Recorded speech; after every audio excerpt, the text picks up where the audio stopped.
एक बार सैलानियों का एक दल भारत के अनगिनत खूबसूरत दर्शनीय स्थलों से गुजरता हुआ माउंट आबू पहुंचा।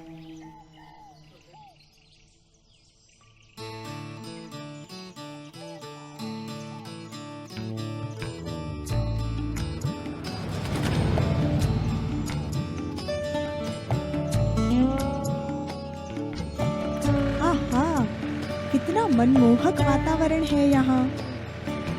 ऐसा लगता है मानो कश्मीर में आ गए हों।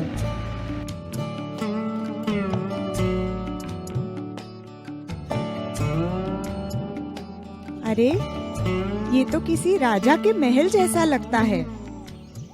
चलो पूछते हैं। ये किस राजा का महल है? और वो वहाँ लगी हुई तस्वीर किसकी है? ये तस्वीर प्रजापिता ब्रह्मा बाबा की है। चलो आज हम आप सबको बाबा के बारे में बताते हैं। बाबा का जन्म सन 1876 में सिंध प्रांत के हैदराबाद शहर में कृपलानी खानदान में हुआ था। पिता खूबचंद जी एक छोटे से गांव के स्कूल में मास्टर जी थे। बच्चों, तुम्हें भी राजा हरिश्चंद्र की तरह सदा सच्चाई की राह पर चलना है और श्रवण कुमार की तरह अपने माँ बाप की सेवा करनी है। बधाई हो मास्टर जी, भाभी जी को लड़का हुआ है। सच? इनके बचपन का नाम लेखराज था। बालक लेखराज की किस्मत में माँ का प्यार बहुत ही कम था। असमय ही माँ की मृत्यु हो गई। प्यारे लखी, आज अगर तुम्हारी माँ होती तो तुम्हें इतना सयाना देख कितना खुश होती। बाबा, आप कितने अच्छे हैं। मैं आपकी और मम्मा की आश अवश्य पूरी करूंगा। वो पढ़ाई में बड़ा होशियार था। एक चित्त से अभ्यास करने की विशेषता उसमें बचपन से ही थी। लेखराज की दिनचर्या की शुरुआत विष्णु के भक्ति से होती थी। वो बड़ों के साथ सदा नम्र और आज्ञाकारी था। प्रणाम चाची जी, मेरे लायक कोई सेवा? भगवान तुझे लंबी उम्र दे बेटा। सुभान अल्लाह, बेटा हो तो ऐसा हो। इसे कहते हैं सच्चा कुल दीपक, जिसमें संस्कारों की रोशनी हो। एक बार लेखराज के पिताजी को तेज बुखार आया और वे बेहोश हो गए। बाबा, बाबा, आंखें खोलो, थोड़ा पानी पी लो। गांव में कोई वैद्य नहीं था। बालक लेखराज अपने पिता को बैलगाड़ी में बिठा के शहर की तरफ चल पड़ा। बाबा, फिकर न करो, भगवान आपको जल्दी ही अच्छा कर देंगे। ओह। मेरे बाबा को हैदराबाद के किसी अच्छे डॉक्टर के पास ले जाओ तो जल्दी अच्छे हो जाएंगे। मगर होनी को कुछ और ही मंजूर था। अस्पताल पहुंचने से पहले ही खूबचंद जी की मौत हो गई।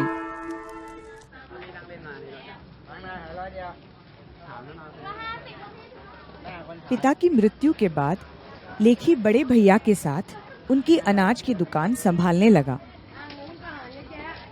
माफ करना बाबू, एक आना कम है। इस उम्र में ज्यादा काम नहीं कर पाती। कोई बात नहीं माई, जब हो तब दे देना। यूं तो मुफ्त में बांट बांट कर ये तो मेरा धंधा चौपट कर देगा।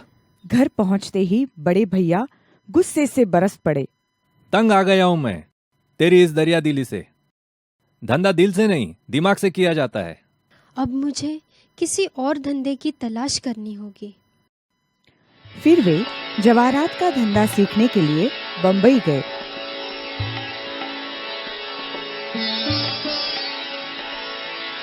दिन रात की मेहनत और उनकी सच्ची लगन ने जल्द ही उन्हें एक बेहतरीन जौहरी बना दिया। भाई वाह लेखराज, कितना शानदार हार बनाया है। तुम्हारे हाथों में तो जादू है। बड़ा ही गुणी और मेहनती इंसान है। पन्नेलाल जी, देखना एक दिन बड़ा नाम कमाएगा। उनकी तारीफ कलकत्ता से आए एक सज्जन भी सुन रहे थे। अपनी पुत्री जसोदा के लिए इससे अच्छा वर कहाँ मिलेगा मुझे। इसी दौरान वे कलकत्ता चले आए। लेखराज दिन दुगनी रात चौगुनी तरक्की करने लगे और नामी गिरामी व्यापारी बन गए। तब उसी सज्जन ने अपनी पुत्री जसोदा की शादी उनके साथ कर दी। जसोदा एक अत्यंत संस्कारी गुणवान पत्नी साबित हुई। उसमें ईश्वर भक्ति तथा पति परायणता अपूर्व थी। वक्त गुजरने के साथ ही लेखराज जी 4 बच्चों के पिता बन गए। बाबा को बच्चों से अपार स्नेह था। वे बच्चों की परवरिश ऐसी करते मानो वे राजकुमार राजकुमारियां हों। आओ बच्चों, देखो ये हीरो के गहने तुम्हारे लिए हैं। बाबा, आप कितने प्यारे हो।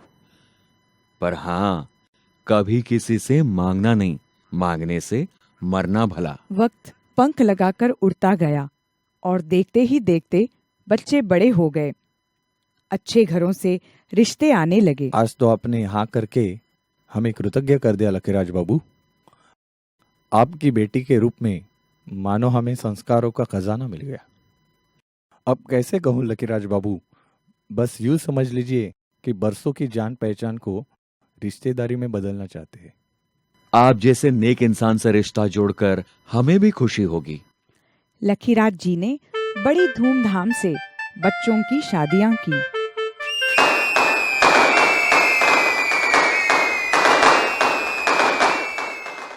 बेटी, खानदान संस्कारों का आईना होता है। अब ससुराल ही तेरा घर है। कभी किसी को शिकायत का मौका मत देना। जी बाबा। लो बहू, तुम्हारे बाबा तुम्हारे लिए हीरे की अंगूठी लाए हैं। बहू, हमारे यहाँ सब कुछ है, पीहर घर से कुछ न लाना। और देखो, मान तब रहे जब कोई कुछ दे और तुम न लो। बाबा को गीता बहुत प्रिय थी। उसका वे नियमित पाठ करते थे। वे यात्रा में भी गीता का पाठ अवश्य करते। गीता तो सर्वशास्त्रों में शिरोमणि है। भगवान ने कहा है, जब जब धर्मग्लानि होती है तब तब मैं आता हूँ। अधर्म तो चारों तरफ फैल ही गया है। कब आएंगे भगवान? उनको श्री नारायण का चित्र बहुत पसंद था। एक बार एक चित्रकार शेषशैया पर लेटे श्री लक्ष्मी नारायण का चित्र बनाकर लाता है। चित्र तो बड़ा ही सुंदर है। श्री नारायण कितने प्रशांत लगते हैं। पर श्री नारायण के पांव दबाती हुई श्री लक्ष्मी का चित्र निकालकर दूसरा चित्र बनाना, जिसमें श्री लक्ष्मी का गौरव बना रहे। कलकत्ता में उनका जवाहरात का बड़ा व्यापार था। बड़े बड़े राजा और रईस ग्राहक रूप में उनके यहाँ आते रहते थे। लकीराज बाबू कभी झूठे हीरे नहीं देते। सही फरमाया आपने मुनीम जी। अपने लकीराज बाबू विश्वास का दूसरा नाम है। आइए लकी बाबू, बैठिए। आज क्या क्या लाए हो, देखे। इस बार आपकी पसंद के गहने लाए हैं हम। वे बड़े ही सत्यप्रिय तथा धर्मनिष्ठ थे। राजा रईस लोग जब कलकत्ता आते तो पार्टी में शुद्ध शाकाहारी व्यंजन, फल, मेवा, मिठाई आदि परोसा जाता था। लकीराज बाबू, आपकी पार्टी तो फीकी फीकी रही। हम आपको शराब और मांस थोड़े ही देंगे। हमारे आगे तो धर्म बड़ा है। भाई वाह, लकीराज बाबू उसूल के बड़े पक्के हैं। बड़े बड़े राजा लोग उन्हें अक्सर आमंत्रित करते थे। बाबा का उन्नत भाल, उदात्त मुख मुद्रा, दिव्य गुण और प्रभावशाली व्यक्तित्व देखकर राजा लोग कहा करते, लकीराज बाबू, भगवान ने भूल कर दी है जो हमें राजा बनाया। राजा तो आपको बनना चाहिए था। ये तो आपका बड़प्पन है राजा साहब। आपका स्वास्थ्य आजकल ठीक नहीं है। नेपाल नरेश को सूचना भिजवा दूं कि आप नहीं आ रहे हैं? नहीं मुनीम जी, निमंत्रण को ठुकराना मेजबान का अपमान होगा। हम अवश्य जाएंगे। नेपाल नरेश ने सिंहासन से उतरकर उनका स्वागत किया और खूब मेहमान नवाजी की। एक बार उदयपुर के महाराणा ने बाबा को सब परिवार आमंत्रित किया और जब तक बाबा नहीं आए तब तक महाराणा ने दरबार रोक कर रखा। इस प्रकार दरबार कभी रुका नहीं था। महाराणा साहब, दरबार का वक्त गुजरता जा रहा है। महामंत्री जी, जब तक हमारे शाही मेहमान पहुंच नहीं जाते, दरबार शुरू नहीं हो सकता। वहां पहुंचते ही बाबा ने देरी से आने के लिए विनम्रता से क्षमा मांगी। माफ कीजिए राणा साहब, सफर में वक्त थोड़ा ज्यादा लग गया। मेहमान देवतुल्य होते हैं लखीराज बाबू, माफी मांगकर हमें शर्मिंदा ना कीजिए। महामंत्री जी, अब दरबार शुरू करवाइए। एक दिन कोई सुनार अपने 2 बच्चों को लेकर बाबा की दुकान पर आया। लखीराज बाबू, इन हीरो को गहनों में जड़ना है।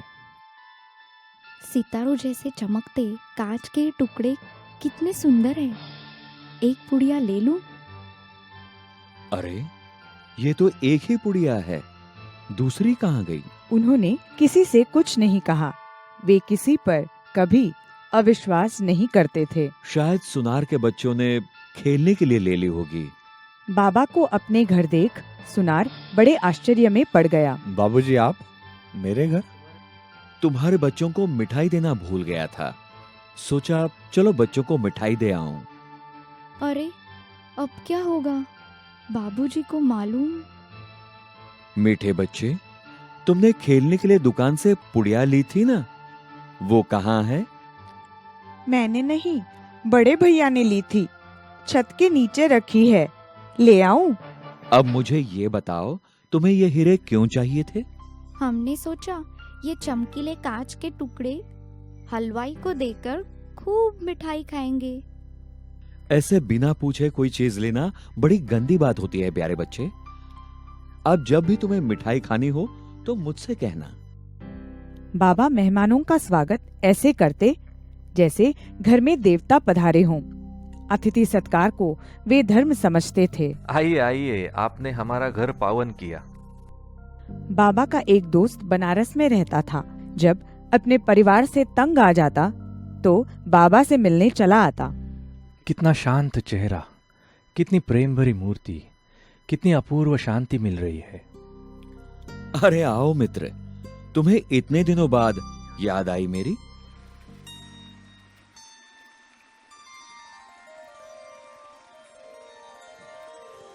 एक बार बाबा गंगा किनारे धार्मिक यात्रा हेतु सपरिवार गए।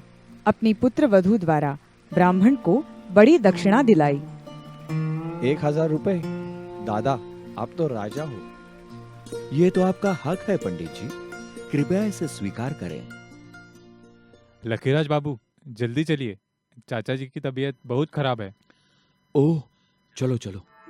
अब मेरे जाने का वक्त नजदीक आ गया है। मेरे पीछे सदाव्रत का क्या होगा? आप चिंता ना करें, ये भंडारा सदा चलता रहेगा। हे परमपिता परमेश्वर, समस्त विश्व की आत्माओं को शांति प्रदान कर। हे गंगा मैया, अपने पावन जल से सबका कल्याण कीजिए। मुनीम जी, शहर में सबको न्योता भिजवा दिया है ना? देखना कोई बाकी ना रहे। लखीराज बाबू, आपका तार आया है बंबई से। गुरुजी का बुलावा आया है, मुझे तुरंत बंबई जाना होगा। मगर पोते के जन्मदिन की पार्टी है, मेहमान क्या कहेंगे? गुरु का बुलावा काल का बुलावा है, मैं गुरु की आज्ञा टाल नहीं सकता।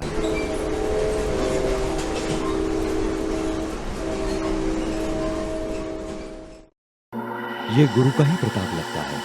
ओहो प्रभु, मैं तो धन्य हो गया। गुरुजी, क्या ये आपकी ही कृपा थी? कैसी कृपा लखी? बाबा मन ही मन समझ गए, गुरु इस संबंध में कुछ नहीं जानते। फिर बाबा का मन सच्चे सद्गुरु परमात्मा की ओर खींचने लगा। मिल गया, खजाना मिल गया। माला माल, रत्न ही रत्न मिल गई, चाबी मिल गई। आहा, आनंद ही आनंद, शांति ही शांति, इसी की तो तलाश थी मुझे। एक दिन बाबा को निराकार ज्योतिष स्वरूप परमात्मा शिव का साक्षात्कार हुआ। परमात्मा प्रकाश का दिव्य स्रोत जैसे उनके ऊपर आ रहा है। पाना था सो पा लिया, अब बाकी क्या रहा? विश्व में मानव इतिहास की एक आश्चर्यकारक घटना, कलयुगी सृष्टि के महाविनाश का साक्षात्कार। पश्चिमी दुनिया बॉम्ब से दहक रही है। भारत में गृहयुद्ध, भूकंप, बाढ़ से हाहाकार।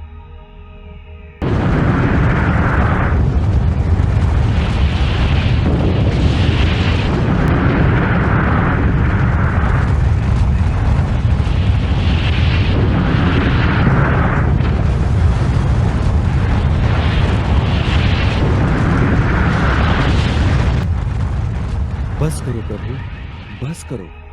ये भयानक दृश्य और नहीं देखे जाते। सेवक राम, मेरा दिल अब व्यापार में नहीं लगता। अपना हिसाब करके मुझे आजाद कर दो। ये तुम क्या कह रहे हो लकीराज? तुम्हारे बगैर ये सब कौन संभालेगा? अलिफ को अल्लाह मिला, बे को मिली झूठी बादशाही। आई तार अलिफ को हुआ रेल कराही। उन्हीं दिनों बाबा ने एक और अनोखा साक्षात्कार किया। शरीर रूपी पिंजरे से आजाद होकर उन्होंने अलौकिक आनंद की अनुभूति की। फलस्वरूप वे सामाजिक व मोह माया के बंधनों से आजाद हो गए। एक बार बाबा को मृत्यु दशा का साक्षात्कार हुआ। सितारे समान आत्मा भ्रिकुटी से निकलकर पांव के अंगूठे की तरफ गई और फिर लौटकर मस्तक से निकल आकाश की ओर जाती हुई देखी। सचमुच आत्मा शरीर से अलग है। मैं देह नहीं, देह में रहने वाली चेतन आत्मा हूँ। उन्हीं दिनों बाबा को श्री कृष्ण और उनके स्वरूपों के साक्षात्कार हुए। सभी की दिव्य वाणी थी, तत्त्वम, यानी तुम वही देवता हो। ये कैसा साक्षात्कार है प्रभु? क्या मैं वही हूँ? बाबा हैदराबाद लौट आए। वे रात को देर तक सिंधु नदी के किनारे एकांत में बैठकर तारों भरे आकाश में खो जाते। बाबा, रात हो गई, अब घर चलिए। उन्हीं दिनों उनके गुरु लालजी महाराज उनके यहाँ पधारे हुए थे। घर में ही सत्संग चल रहा था। बीच में बाबा उठ खड़े हुए और अपने कमरे की ओर जाने लगे। बाबा को क्या हुआ? ऐसे तो सत्संग के बीच से वे कभी नहीं उठते। एक अद्भुत, आश्चर्यजनक और अपूर्व साक्षात्कार। बाबा जैसे एकदम अशरीरीपन का अनुभव करने लगे। उनकी आंखें लाल दीप जैसी चमकने लगी। सारा कमरा लाल दिव्य प्रकाशमय हो गया। ओहो, बाबा का कितना दिव्य रूप! निजानंद स्वरूपम शिवोहम शिवोहम, ज्ञान स्वरूपम शिवोहम शिवोहम, प्रकाश स्वरूपम शिवोहम शिवोहम। बाबा ने आने वाली नई सतयुगी दुनिया का साक्षात्कार किया। ऊपर से सितारे नीचे उतर रहे थे और कोई दैवी राजकुमार, राजकुमारियां बन जाते थे।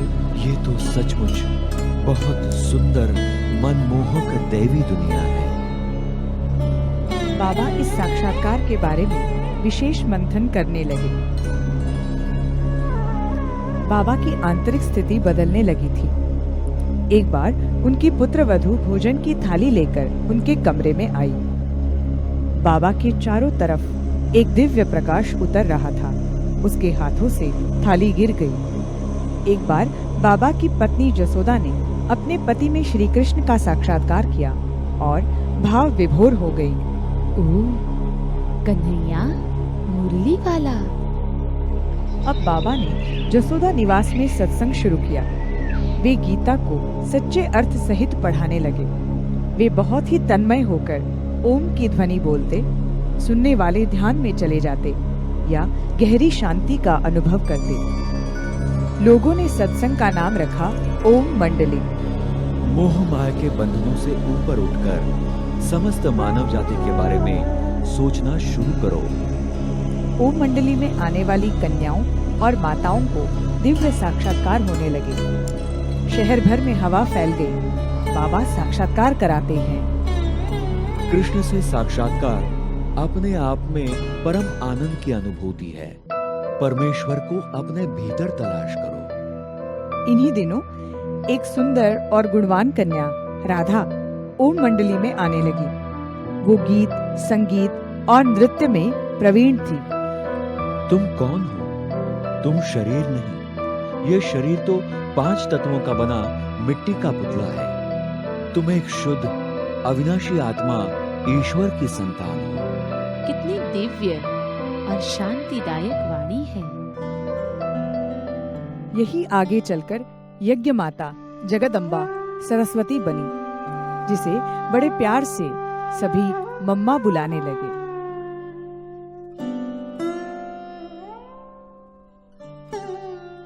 उन दिनों बाबा के स्नेह सौजन्य से आकर्षित गोपी नामक माता सत्संग में आने लगी। आगे चलकर यही दीदी मनमोहिनी के नाम से जानी गई। कई वर्षों तक संयुक्त मुख्य प्रशासिका के रूप से दीदी ने बाबा के इस विशाल कार्य का सुचारू रूप से संचालन किया।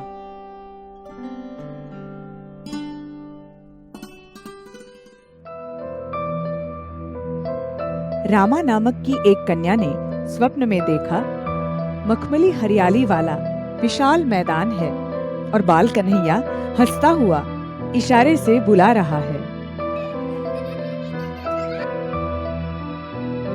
अरे, ये दिव्य श्वेत वस्त्रधारी पुरुष कौन? सपने में यही तो थे। वह कन्या उसी दिन से इस ईश्वरीय सेवा में समर्पित हो गई। आगे चलकर यही दादी प्रकाशमणि के नाम से प्रसिद्ध हुई। लगभग 4 दशकों तक इस संस्था की मुख्य प्रशासिका बनकर आपने ईश्वरीय सेवाओं को देश विदेश में फैलाया।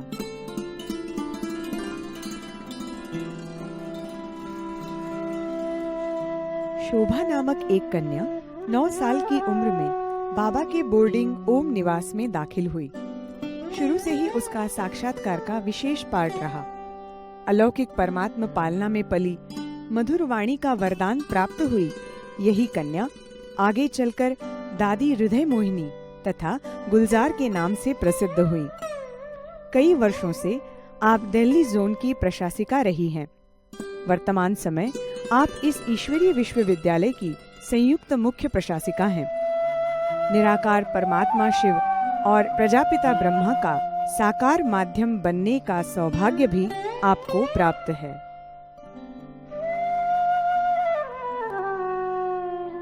परमात्मा के प्रति सच्ची लगन रखते हुए सन 1937 से ही ईश्वरीय ज्ञान और योग साधना से जुड़ी हैं दादी जानकी जी।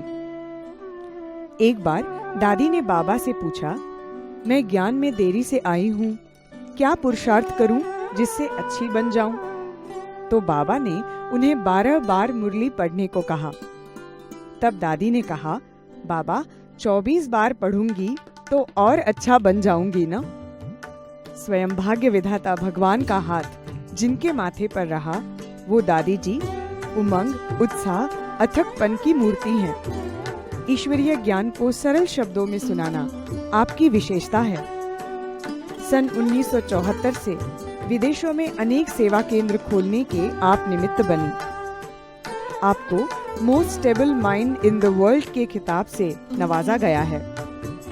वर्तमान समय इस ईश्वरीय विश्वविद्यालय की मुख्य प्रशासिका के रूप में आप कार्यरत हैं। बाबा, मैं बहुत दुखी हूँ। मेरा पति मर गया है। अब मैं किसके सहारे जीऊंगी? बच्ची, पति का रिश्ता शरीर से था। तुम तो एक अविनाशी अमर आत्मा हो। तुम्हारा रिश्ता तो सीधा परमेश्वर से जुड़ा है। उसकी तरफ ध्यान दो। बाबा, अब मेरा दुख दूर हो गया है। आपके शब्दों के जादू ने मेरे मन मंदिर में उजाला फैला दिया है। बाबा, घर में पिताजी बहुत शराब पीते हैं। जीना मुश्किल हो गया है। कल उन्हें मेरे पास ले आना। तुम अपना परिचय जानते हो? तुम्हारा शरीर मंदिर है और तुम उसमें रहने वाली पवित्र आत्मा। क्या देवता को शराब का भोग लगाते हैं? क्या मैं देवता? मेरा शरीर मंदिर?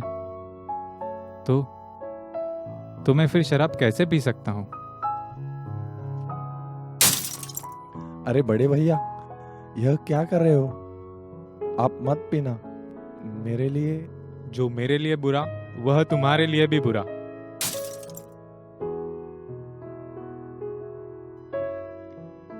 बाबा कन्याओं की पितृवत पालना करते थे, साथ साथ उनमें पवित्रता के संस्कार भी दृढ़ कराते थे। बच्ची, तुम्हें कलयुगी पैंट शर्ट वाले से शादी करनी है या पीताम्बरधारी सतयुगी श्री कृष्ण से? बाबा, हम तो श्री कृष्ण से ही शादी करेंगे। बाबा, कल गाड़ी भेजना। कल जो होगा देखा जाएगा। बच्ची, जागो। तुम्हें हर एक आत्मा की ज्योति जगानी है, विश्व का कल्याण करना है। बाबा, आप सचमुच भगवान हैं। मैं पहचान नहीं सकी। अब आप जो कहेंगे वही करूंगी। बीच में बाबा सब परिवार कश्मीर गए। वही उनकी बेटी की भेंट एक राहगीर से हुई। पहलगाम जाने का रास्ता किधर से जाता है? मुझे पहलगाम का रास्ता मालूम नहीं, परमधाम का रास्ता बता सकती हूँ। वो राहगीर को अपने बाबा के पास ले आई। बाबा के ओजस्वी तेज के रूप में राहगीर ने अपने रोम रोम में दिव्य प्रकाश का अनुभव किया और बाद में रिजुमल नाम का ये राहगीर सब परिवार यज्ञ में शामिल हो गया। आहा, मैं धन्य हो गया। बच्चों के लिए बाबा ने ओम निवास में एक छात्रावास और स्कूल का प्रबंध किया।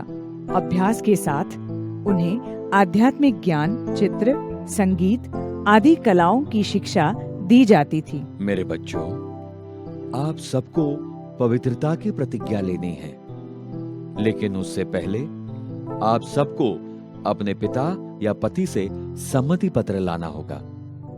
लो बाबा, यह सम्मति पत्र। ब्रह्मचर्य के पालन की बात पर सिंध हैदराबाद में हलचल फैल गई। कईयों के पिता, चाचा, भाई, पति आदि ओम मंडली में जाने की मना करने लगे। कन्याओं, माताओं पर जुल्म होने लगे। हम आपके साथ घर नहीं जाएंगे। हम वहाँ जरूर जाएंगे। बाबा को मारने के लिए षड्यंत्र रचा गया, मगर बाबा के ओजस्वी तेज से हमलावरों की आंखें चौंधिया गई। बंदूकधारी को बाबा की जगह चमकता हुआ सितारा दिखाई पड़ने लगा। अरे ये क्या? इतनी तेज रोशनी है कि कुछ दिखाई नहीं दे रहा मुझे। अरे जहां देखो वहां तेज ही तेज। बाबा जरूर जादूगर है। एक बार बाबा अपने मकान के कमरे में बैठे हुए थे। बाबा, कोई सिख भाई आपसे मिलने के लिए आया है। वो बड़ा भयानक लगता है। कोई बात नहीं बेटी, उसे ऊपर भेजो। मुझे माफ कर दीजिए वाहे गुरु बाबा। वाहे गुरु दा खालसा। आज ये किला बड़ा अनर्थ करने जा रहा था। मेनू माफ कर दो बाबा, मैं आपको मारने आया था। प्रायश्चित के आंसू हर पाप धो देते हैं। तुम परमेश्वर की प्रिय संतान हो, उसकी तरफ ध्यान दो।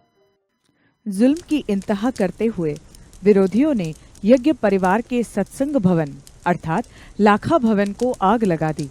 मगर वो कहते हैं ना, जाको राखे साईया मार सके ना कोई। 1938 में बाबा कराची चले गए। बाद में कन्याएं, माताएं भी अपने परिवार सहित कराची पहुंच गए। तुम्हें शिव शक्ति बनकर जगत का उद्धार करना है। काम, क्रोध आदि विकार ही सच्चे दुश्मन हैं। बाबा द्वारा हमें परमात्मा का सच्चा ज्ञान मिलता है।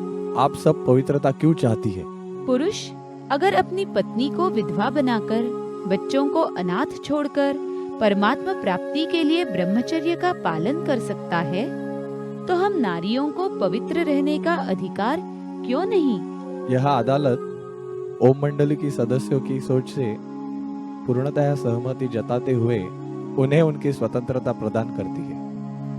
संदेश पुत्रियां सूक्ष्म वतन में जाकर ज्ञान के राज लेकर आती। इन पर बाबा और ओम राधे क्लास कराते। ज्ञान के नित्य नवीन श्रृंगार से बच्चों को भरपूर करते।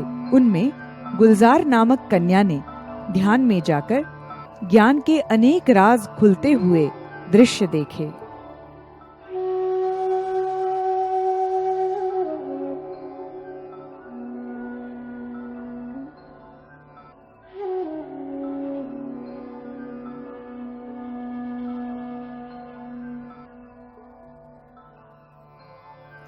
धीरे धीरे इस रुद्र ज्ञान यज्ञ में कई भाई बहनें सपरिवार समर्पित जीवन का दिव्य अनुभव करने लगे।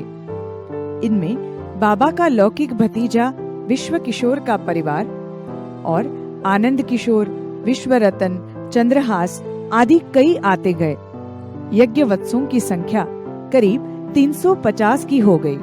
अब सभी को यही महसूस होता था कि ज्ञान के सागर शिव परमात्मा शिक्षक के रूप में हमें रोज पढ़ा रहे हैं। अस्सलाम वालेकुम बाबा। खुदा के इस बंदे के लायक कोई खिदमत हो तो जरूर बताइएगा। 1950 में ईश्वरीय आदेशानुसार बाबा कराची से सम्मान विदा होकर भारत में ओखा बंदरगाह के लिए रवाना हुए। सारा यज्ञ परिवार आबू पर्वत पर भरतपुर के राजा की इस कोठी में रहने आया। वहाँ अनगिनत सांपों को देख डर गया। डरो मत बच्चों, हमें काम, क्रोध और अहंकार रूपी सांपों से ही तो मुकाबला करना है। यह तो सचमुच हंसों की टोली है। बच्चों, तुम ही सच्ची शिव शक्तियां हो, राज ऋषि हो। तुम्हें ज्ञान तलवार और योग कवच से माया के साथ युद्ध करना है। बाबा, आप इस उम्र में भी इतना कैसे दौड़ लेते हो? बेटी, तुम जानती नहीं, इस गाड़ी में डबल इंजन है, एक ब्रह्मा और दूसरा शिव बाबा। बाबा अक्सर करके अपने लाडले बच्चों को प्यार व शिक्षा से भरपूर ऐसे पत्र लिखते कि जिन्हें बार बार पढ़ने का मन करता।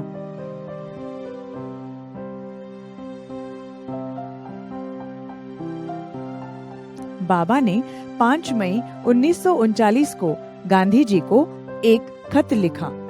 प्यारे गांधी जी, पूर्ण स्वराज्य की प्राप्ति ईश्वरीय ज्ञान और दिव्य साक्षात्कार के बल से प्राप्त हो सकती है। आत्मिक बल से ही विज्ञान बल को जीता जा सकता है। बाबा ने रविंद्रनाथ टैगोर, लॉर्ड हैलिफैक्स, जीना, नेपाल नरेश, उदयपुर के महाराणा को पत्र लिखकर ईश्वरीय निमंत्रण दिया।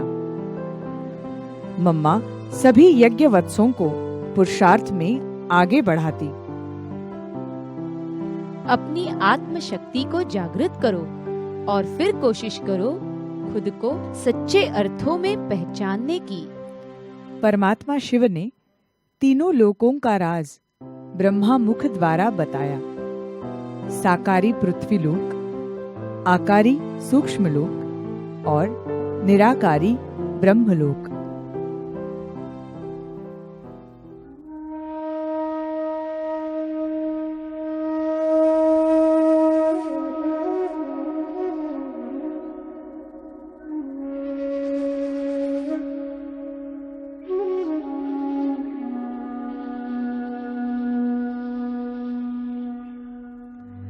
बाबा कहते थे कि निरंतर योग साधना अर्थात परमपिता परमेश्वर की याद से जीवन श्रेष्ठ बनता है। राजयोग आत्मा का परमात्मा से मधुर मिलन है, जिसके द्वारा आत्मा अत्यंत सुख, शांति, पवित्रता, आनंद और प्रेम की अनुभूति करती है। ब्रह्मा कुमारी बहनें भारत भूमि की चारों दिशाओं में शिव बाबा का संदेश सुनाने पहुंच गईं।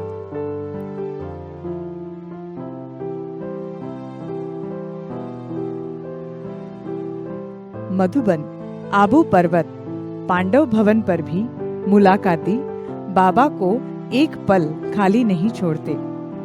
बाबा की मीठी वाणी सुनकर सभी को बेहद आत्मिक शांति मिलती। सेवा अर्थ बाबा कई बार बंबई, दिल्ली भी गए।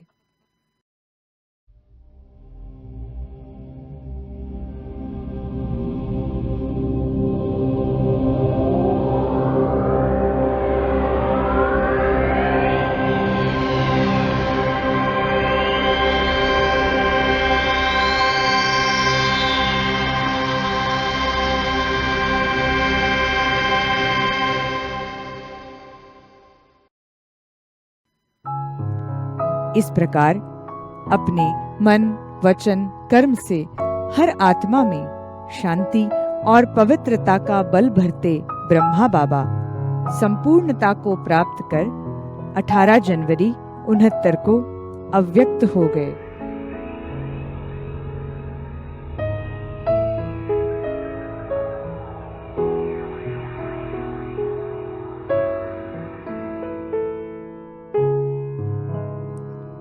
बाबा द्वारा दिया हुआ ज्ञान आज भी हमारे मन मंदिर में रोशन है।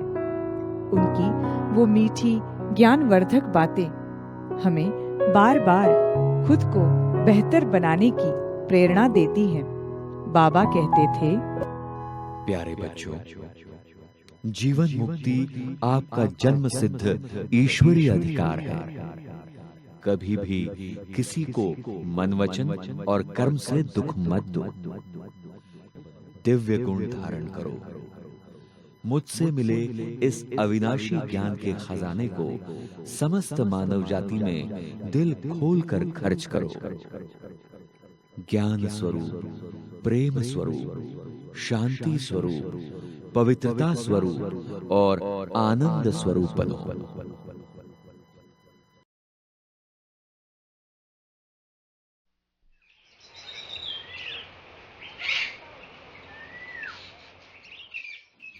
बाबा का शरीर भले ही आज हमारी आंखों से ओझल हो गया, मगर वो महान आत्मा हमारे रोम रोम में विराजमान है और अपने अमर दिव्य ज्ञान से सदैव हमें परमात्मा की ओर प्रेरित करती रहेगी। आपने बाबा के बारे में बताकर हमारे जीवन को एक नई दिशा दी है। क्या हम यज्ञ परिवार में शामिल हो सकते हैं? आप सभी आत्माओं का स्वागत है।